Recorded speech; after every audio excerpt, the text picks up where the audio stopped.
Analyse करते हैं और कैसे उसका इंटरप्रिटेशन हर करते हैं? कार्ड का एक मीनिंग होता है, वो तो उसके बेसिस पे आप फ्यूचर प्रिडिक्ट करते हैं। तो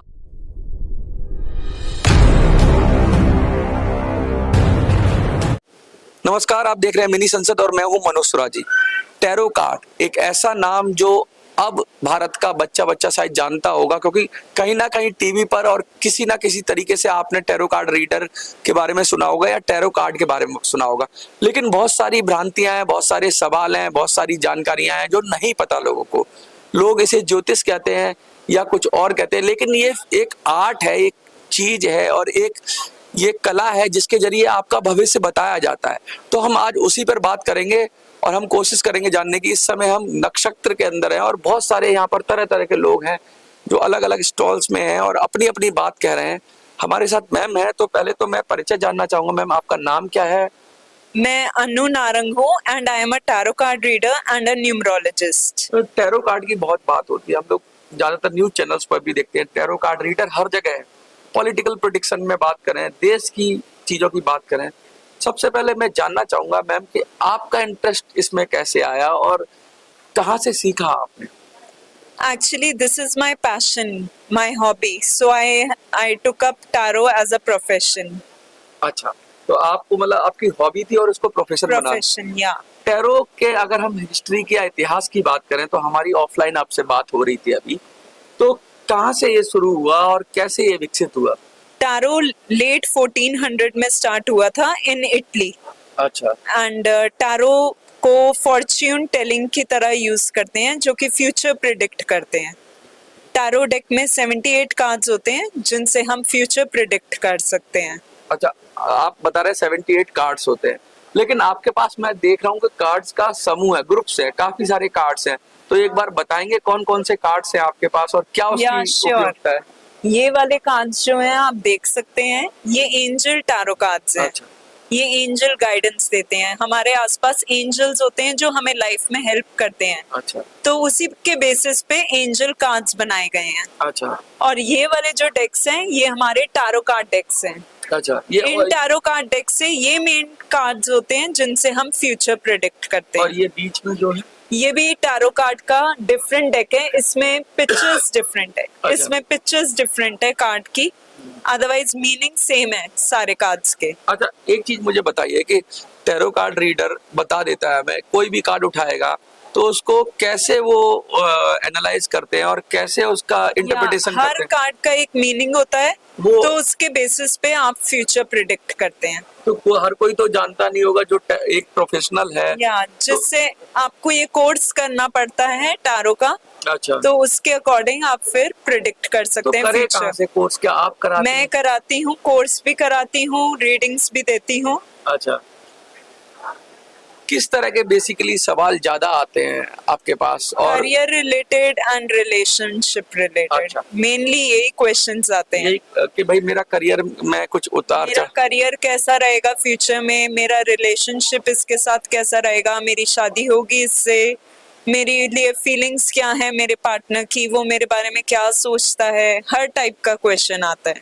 अच्छा, और बहुत सारे ये क्या कार्ड्स जो आपका जिसको आप बता रहे हो वो निकालता है कि आप निकालते हैं? दोनों कर सकते हैं, क्लाइंट भी कार्ड्स निकाल सकते हैं और मैं भी कार्ड्स निकाल सकती हूँ। अच्छा, कोई ऑनलाइन अगर कोई ऑनलाइन या फोन पर रीडिंग लेगा तो कार्ड्स मैं निकालती हूँ, अदरवाइज क्लाइंट निकालता है।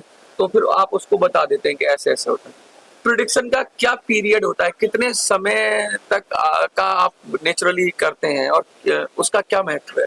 प्रिडिक्शन वैलिड रहती है अप टू 1 ईयर। अच्छा, एनर्जीज चेंज होती रहती हैं, तो इसीलिए आपको after every 1 year tarot card reading फिर से रिकमेंड किया जाता है कि आप फिर से लीजिए। अच्छा, जब रैंडमली कोई कार्ड निकालता है तो उसको क्या इंस्ट्रक्शंस होती हैं? जैसे बहुत सारे अलग ज्योतिष जो भारतीय ट्रेडिशन में है कि भाई साफ सुथरा होना चाहिए या इस तरह से इस दिन निकालना चाहिए, इस टाइम पे निकालना चाहिए, ऐसा कोई रूल नहीं है। ऐसा कोई रूल नहीं? बस आपको क्वेश्चन बताना होता है अपना और कार्ड निकालना होता है। तो कार्ड के साथ अब क्वेश्चन के साथ क्या कुछ आप क्वेश्चन बताएंगे, फिर मैं आपसे कहूंगी कि आप कार्ड्स पुल करिए डेक से रैंडमली फ्रॉम एनीवेयर। अच्छा, जैसे हमारे साथ एक बैठे हुए हैं हमारे जो भी हैं रिपोर्टर ही हैं, तो हम अगर आप कोई उनका कोई क्वेश्चन है और कोई कार्ड निकालें वो, और फिर आप बताएं तो कैसा रहेगा? बिल्कुल, बहुत सही रहेगा। पहले आप अपना प्रश्न बताइए, क्या प्रश्न है आपका? कोई भी प्रश्न हो। क्वेश्चन बिजनेस के बारे में बताओ। बिजनेस ओके, बिजनेस तो आप अपना मुझे पहले फुल नेम बताएंगे। जेपी सिंह अपने बिजनेस के बारे में पूछना चाह रहे हैं कि बिजनेस कैसा रहेगा फ्यूचर में। तो आप मुझे 2 कार्ड्स इस डेक से देंगे, रेड वाले, कहीं से भी। दो 2 कार्ड्स।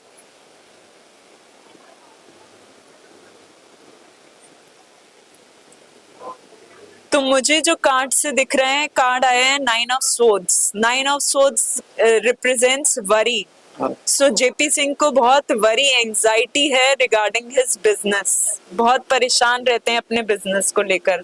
लेकिन फ्यूचर में कार्ड आ रहा है 6 ऑफ स्वॉर्ड्स। इसका मतलब है चेंज आने वाला है, पॉजिटिव होने वाला है। आपके फ्यूचर में आपका बिजनेस में प्रोग्रेस होगी। तो अचानक ये 2 तरह के कार्ड निकल आए, मतलब तो पहले कार्ड आपको दिखा रहा है कि ये बहुत ही परेशान रहते हैं बिजनेस को लेकर, इन्होंने निकाला है। ये पुराना पास्ट दिखा रहा है इनका। प्रेजेंट भी दिखा रहा है, पर अभी भी परेशान है। परेशान रहते हैं। इनको नेगेटिव थॉट्स आती हैं कि बिजनेस कैसा रहेगा, कैसा चलेगा। और ये 6 ऑफ स्वॉर्ड्स दिखा रहा है कि एक पॉजिटिव चेंज आने वाला है, प्रोग्रेस होगी बिजनेस में, कुछ ना ग्रोथ कुछ होगी, आएगा जीवन में, कुछ घटित होगा, मतलब कि अच्छा होगा बिजनेस फ्यूचर में, ये अच्छा आपने होगा। कैसे प्रिडिक्ट किया, मतलब? हर एक कार्ड का मीनिंग होता है। अच्छा, इसमें क्या है, जैसे ये कोई ये कार्ड है कि पास्ट में शायद कुछ डिफिकल्टीज फेस की हैं। हाँ। अब वो डिफिकल्टीज जो हैं फेड अवे हो ये वो जाएंगी। कर रहा है कि ये या ये जो बोट है, इट इज मूविंग इनटू कामर वाटर्स, अच्छा। फ्रॉम रफ वाटर्स टू कामर वाटर्स। अच्छा, मतलब शांति की तरफ बढ़ रहा है। शांति की तरफ बढ़ रहा है, हाँ, अच्छे फेज की तरफ, पॉजिटिव फ्यूचर, ब्राइटर फ्यूचर की तरफ मूव कर रहा है। तो गजब हो गया, ये तो कमाल हो गया। मतलब इस तरह से दोनों चीजें भी आ जाती है कभी कभी, या सेम भी आती है? कभी कभार ये भी आ जाता है कि बिजनेस में अगर कुछ कार्ड्स होते हैं जिसमें बिजनेस में लॉस होने वाला है, तो वो कार्ड्स भी निकल कर आते हैं। अच्छा। लेकिन इनका आया है कि इनके बिजनेस में इम्प्रूवमेंट और ग्रोथ और प्रोग्रेस होगी। अगर कुछ ट्रबल्स थी, चैलेंजेस फेस किए हैं, so the situation will improve now in the future. मतलब कहने का मतलब है कि इनका फ्यूचर ब्राइट है। जी, इस साल बहुत अच्छा रहेगा बिजनेस। अच्छा, एक चीज, मैंने आपको बोला ही था स्टार्टिंग में कि मैं ईयर का बता रही हूँ आपको। अच्छा, लेकिन अचानक ऐसा होता है ना, एक बार निकाल लिया, फिर वही बंदा दोबारा निकालता है। बार बार नहीं निकालना चाहिए। बार बार नहीं निकलना चाहिए, इसका मतलब है आप उस पर डाउट कर रहे हैं। जो मतलब Right. जो पहली बार में निकाला है वही वही होगा। सही होगा। उसके बाद निकालेंगे तो फिर आप अब उसको बदलना चाह रहे हैं। या फिर अगर सामने वाला एनर्जी डिस्टर्ब्ड है, परेशान है, हाँ। और वो कार्ड निकालता है, तो कभी कभार कार्ड सही नहीं निकलता, तो फिर उस केस में रिकमेंड किया जाता है कि टैरो कार्ड रीडर खुद कार्ड निकाले। अच्छा, अभी लेकिन मुझे ये सेटल्ड लग रहे हैं, ये परेशान या इनकी एनर्जी डिस्टर्ब नहीं लग रही। आप मुस्कुरा रहे हैं। मुस्कुरा रहे हैं, और वैसे भी इनकी एनर्जी मुझे सही लग रही है। ये तो मुझे पता है फ्यूचर राइट है। ये आपको पता है, लेकिन इनको नहीं पता था, इन्होंने कार्ड के जरिए बताया। इनको नहीं पता आपके बारे में कि आप क्या करते हैं, कुछ नहीं करते। इन्होंने सिर्फ अपने कार्ड के जरिए मैं आपको वही बता रही हूँ कि कुछ कार्ड्स में फाइनेंशियल लॉस या बिजनेस लॉस भी होता है। मतलब पिछले मैंने डेढ़ साल में अपने में कम से कम 10 लाख रुपए घाटा खाया है। ये तो सच हो गया। मतलब ये तो मतलब इनका जिन्होंने जो निकाला है बिल्कुल सच। मेरा 10 लाख रुपए डूब गया। उसके बाद मैं अब दूसरा बिजनेस कर रहा हूँ, तो उसमें मुझे इम्प्रूव मिल रहा है। मिलेगा, इस साल आपको बिल्कुल मिलेगा। Thank you. देखिए कितनी बड़ी बात कह दी है। ये हाथ कंगन को आरसी क्या, पढ़े लिखों को फारसी क्या, लेकिन इन्होंने साफ साफ कह दिया कि टेस्टिंग के लिए मत आइए, सच्चे भाव से आइए, दिल से आप कार्ड निकालिए और बार बार ट्राई मत करिए। एक बार निकालना है तो एक ही बार निकालिए। अगर आपकी एनर्जी डिस्टर्ब है तो बात अलग है, तो टैरो कार्ड रीडर निकालता है। लेकिन सच में कुछ होता ही होगा, क्योंकि तभी तो लोग इतना विश्वास कर रहे हैं, भरोसा कर रहे हैं। और ये भी कह रहे हैं कि हम लाइफ टाइम नहीं बता रहे, हम 1 साल का बता रहे हैं। और ये बड़ी सडन चीजें हैं। कुछ लोग भरोसा करते हैं, कुछ लोग नहीं करते। लेकिन हाँ, जिनके जीवन में फायदा होता है वो तो देखते ही हैं। मैम, कोई संपर्क करना चाहे आपसे तो कैसे करेगा? मैं इंस्टाग्राम और यूट्यूब पर हूँ, स्टेप अप टैरो के नेम से। अच्छा, तो आप लोग मुझे सब्सक्राइब करिए मेरे यूट्यूब चैनल को, और इंस्टाग्राम पर फॉलो करिए।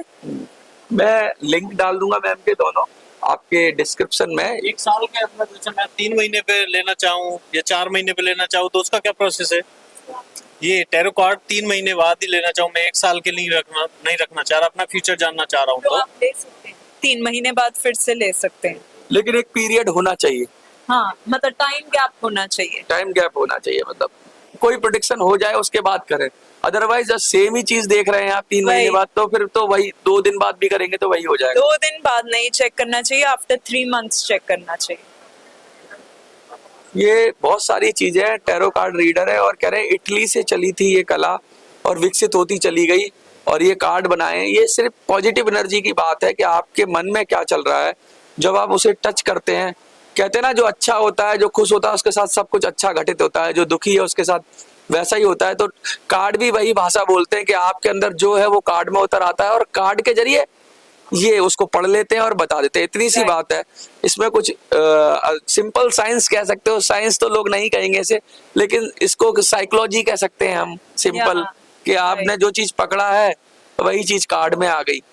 और एक तरह से ये भी आपकी एनर्जी कैच कर लेते हैं कार्ड्स। हाँ, तो कार्ड के अंदर जिन्होंने बनाया होगा बहुत सोच समझ के बनाया होगा, और उसमें एक संदेश होता है। ये जो लैंग्वेज है ये ना, कार्ड्स जो हैं ये जर्नी है इंडिविजुअल की फ्रॉम बर्थ टू डेथ। अच्छा, ये आपने नई बात बताई। यस, ये मतलब ये एक कार्ड्स जर्नी रिप्रेजेंट करते हैं एक इंसान की from his birth to his death, जो लोग कि वो कैसे लाइफ में क्या चैलेंजेस फेस करते हैं, उनको जॉब में क्या, रिलेशनशिप में क्या प्रॉब्लम्स आती हैं, ये सारे इस कार्ड्स में मेंशन्ड है। कुछ संदेश देना चाहेंगे जो लोग देखना चाह रहे हैं आपको? Yeah, do give me a follow on Instagram and YouTube. I'm on Instagram by the name of Step Up Tarot, हाँ। and मैं YouTube पर भी हूँ Step Up Tarot के नेम से। देखिए कितना टैरो का दुनिया है, वो बहुत ही गजब की दुनिया है। बहुत ही लगता है कि आप अगर अपने बारे में बहुत उत्सुक हैं जानने के लिए, तो एक बार आजमाइए जरूर, जाइए, इनसे कांटेक्ट करिए और इनसे संपर्क करिए। और फिर जो ये आप कुछ कंसल्टेशन भी देती है कि भाई ये करिए, कुछ ऐसा कुछ रेमेडीज। मैं रेमेडीज भी देती हूँ, आई एम अ न्यूमरोलॉजिस्ट, तो हाँ। मैं रेमेडीज देती हूँ न्यूमरोलॉजी के बेसिस पे, मतलब जिससे कि सुधार आप कर सकते या हैं, अपनी लाइफ को इम्प्रूव कर सिर्फ सकते बताते हैं। नहीं, आप इम्प्रूवमेंट भी करें। यस, रिलेशनशिप में कोई प्रॉब्लम है तो उसके लिए रेमेडी होती है, वेल्थ के लिए रेमेडी होती है, हर चीज के लिए रेमेडी होती है। तो रेमेडी देंगे तो आपकी लाइफ इम्प्रूव हो जाएगी। मैं नेम करेक्शन भी करती हूँ, नेम आप अपना चेंज कर सकते हैं, बिजनेस नेम चेंज कर सकते हैं ताकि आपको और सक्सेस मिले लाइफ में। देखिए कहते हैं, किसी ने कहा था व्हाट्स इन अ नेम, लेकिन भारतीय संस्कृति कहती है कि राम से बड़ा राम का नाम, क्योंकि नाम में बहुत कुछ है। जो लोग कहते थे कि नाम में क्या रखा है, उनको बता देना चाहिए कि नाम, राम से बड़ा राम का नाम, कि नाम में बहुत कुछ रखा है। और नाम के अंदर जो शक्ति है ना, नाम की जो शक्ति है वो शायद व्यक्ति से भी बड़ी हो जाती है कभी कभी। इसीलिए राम के नाम के पत्थर पानी पे तैरने लगे थे और राम के हाथ से पत्थर डूब गए थे।